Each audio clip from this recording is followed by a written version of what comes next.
అంగన్వాడీలో food ఎంత మంచిగా ఉంటుందిలా, మంచి ప్రోటీన్ ఫుడ్, అన్నం, ఆహా చాలా అంటే చాలా మంచిగా ఉంటుంది. చిన్నపిల్లలు అంగన్వాళ్ళకు పోతుర్రంటే ముఖ్య కారణం అక్కడ పెట్టే ఫుడ్డే.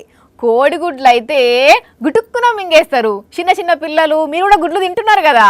అయితే మురిగిపోయి బూజు పట్టి కంపైన కోడిగుడ్లని ఇచ్చిర్రు ఆసిఫాబాద్ జిల్లాలో ఒక అంగన్వాడీ కేంద్రంలా. అగజుడుండ్రుల్లా టీవీలో చూస్తున్న మనకే కోడిగుడ్డు ముఖ చిత్రం చూస్తే ఎట్లా కనబడుతున్నదో. లోపల మొత్తం నల్లగా మొత్తం గడ్డ కట్టి ఉన్నది. అది మేము తెచ్చుకున్నాము, మాకు కూడా తెలియదు. మేము తీసుకున్న తర్వాత ఇవాళ ఓపెన్ చేసి చూసే వరకు అట్లా ఉన్నాయి. అయితే వీళ్ళ ఇంట్లకు కోడిగుడ్లు తెచ్చినప్పటి సంది ఎంతో గబ్బు వాసన వస్తుందట. అరే ఇన్ని రోజులు మంచిగున్న ఇంట్లో ఈ వాసన ఏందని ఆలోచన చేసుకుంటా కోడిగుడ్ల దిక్కు చూసేసరికి అనుమానం వచ్చిందట. ఇంకేమున్నదులా పలగొట్టి చూస్తే ముక్కు వలిగే వాసనతోటి ఇట్లా దర్శనం ఇచ్చినాయి. ఇక అన్ని కోడిగుడ్లు వారవోసిర్రట. అంగన్వాడీ కేంద్రం వాళ్ళకు చెప్పిర్రట. కానీ ఈసారి భలే కాంట్రాక్టర్ కు కోడిగుడ్లను అప్పగించిర్రు పోండ్రి.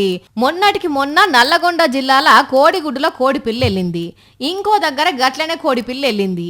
ఇక్కడనేమో గిట్ల జరిగింది. మరి మంత్రి సీతక్క చెప్పినా కూడా కాంట్రాక్టర్ మంచి గుడ్లను ఎందుకు సరఫరా చేస్తలేడో తెలియదు గాని, ఓ మంత్రి సీతక్క మేడం మళ్ళోసారి గట్టిగా వార్నింగ్ ఇచ్చి మంచి గుడ్లను సరఫరా చేయించే ఉపాయం చేయండి మేడం. గీసోంటి గుడ్లను గర్భిణీలు పిల్లలు ఎట్లా తింటారు మేడం?